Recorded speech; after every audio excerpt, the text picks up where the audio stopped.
দুর্নীতির বিরুদ্ধে সরকারের অবস্থান পরিষ্কার, সেটি হচ্ছে আমরা কম্প্রোমাইজ করতে চাই না দুর্নীতির সাথে। নির্ধারিত সময়ের মধ্যে আমরা চাই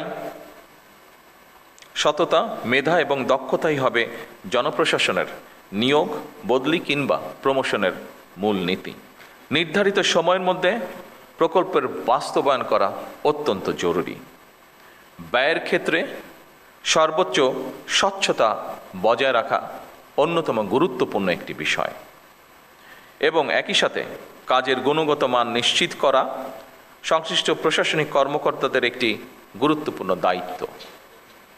একই সঙ্গে সম্মানিত সকল উপস্থিতিবৃন্দ, সম্মানিত জেলা প্রশাসকবৃন্দ, একই সঙ্গে প্রয়োজনের অতিরিক্ত আইন কানুন ও জটিলতাকে অজুহাত হিসাবে আমরা ব্যবহার না করি, বরং বাস্তবসম্মত, কার্যকর ও জনস্বার্থ সংশ্লিষ্ট সিদ্ধান্ত গ্রহণের মানসিকতা আমরা প্রশাসনের সকল পর্যায়ে গড়ে তোলার চেষ্টা করি, যাতে করে জনগণ সময় মতন সরকারের প্রতিটি কর্মসূচির প্রত্যাশিত যে সুফল সেটি লাভ করতে পারে। আমরা চাই সততা, মেধা এবং দক্ষতাই হবে জনপ্রশাসনের নিয়োগ, বদলি কিংবা প্রমোশনের মূল নীতি। স্বচ্ছতা এবং দ্রুততার সাথে শূন্য পদে জনবল নিয়োগ, শক্তিশালী পাবলিক সার্ভিস কমিশন গঠন, বেসরকারি সার্ভিস রুল প্রণয়ন সহ সর্বত্র প্রশাসনিক কাঠামোর কার্যকারিতা ও জবাবদিহিতা নিশ্চিত করতে সরকার কিন্তু দৃঢ় প্রতিজ্ঞ। সম্মানিত জেলা প্রশাসকবৃন্দ, সম্মানিত সকল উপস্থিতিবৃন্দ, কমিশনারবৃন্দ, বিশ্ব এখন আর্টিফিশিয়াল ইন্টেলিজেন্সের যুগে প্রবেশ করেছে, এ ব্যাপারে আমরা সবাই ওয়াকিফাল।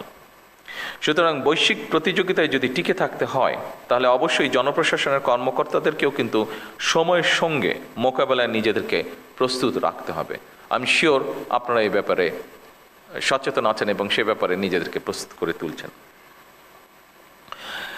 চতুর্থ বিপ্লবের এই যুগে কৃত্রিম বুদ্ধিমত্তা, অটোমেশন এবং ডিজিটাল প্রযুক্তির মাধ্যমে জনগণের জনপ্রশাসনের কার্যক্রমকে আরও কীভাবে সময় উপযোগী, দক্ষ, স্বচ্ছ এবং জবাবদিহি করা যায়, এটি বোধহয় আমাদের এখন চিন্তা করা উচিত হবে। এবং আমি মনে করি যেহেতু এই আইটি বলেন বা আর্টিফিশিয়াল ইন্টেলিজেন্স বলেন, এইগুলো এগিয়ে যাচ্ছে, আমার মনে হয় আমাদের এই বিষয়ে ডেভেলপ করা ছাড়া বিকল্প কোনো কিছু নেই। আপনারা মাঠ পর্যায়ে সরকারের প্রশাসনিক অ্যাম্বাসেডর। দ্রব্যমূল্য নিয়ন্ত্রণ, বাজারের শৃঙ্খলা বজায় রাখা, কৃষকের ন্যায্য মূল্য নিশ্চিত করা অত্যন্ত জরুরি।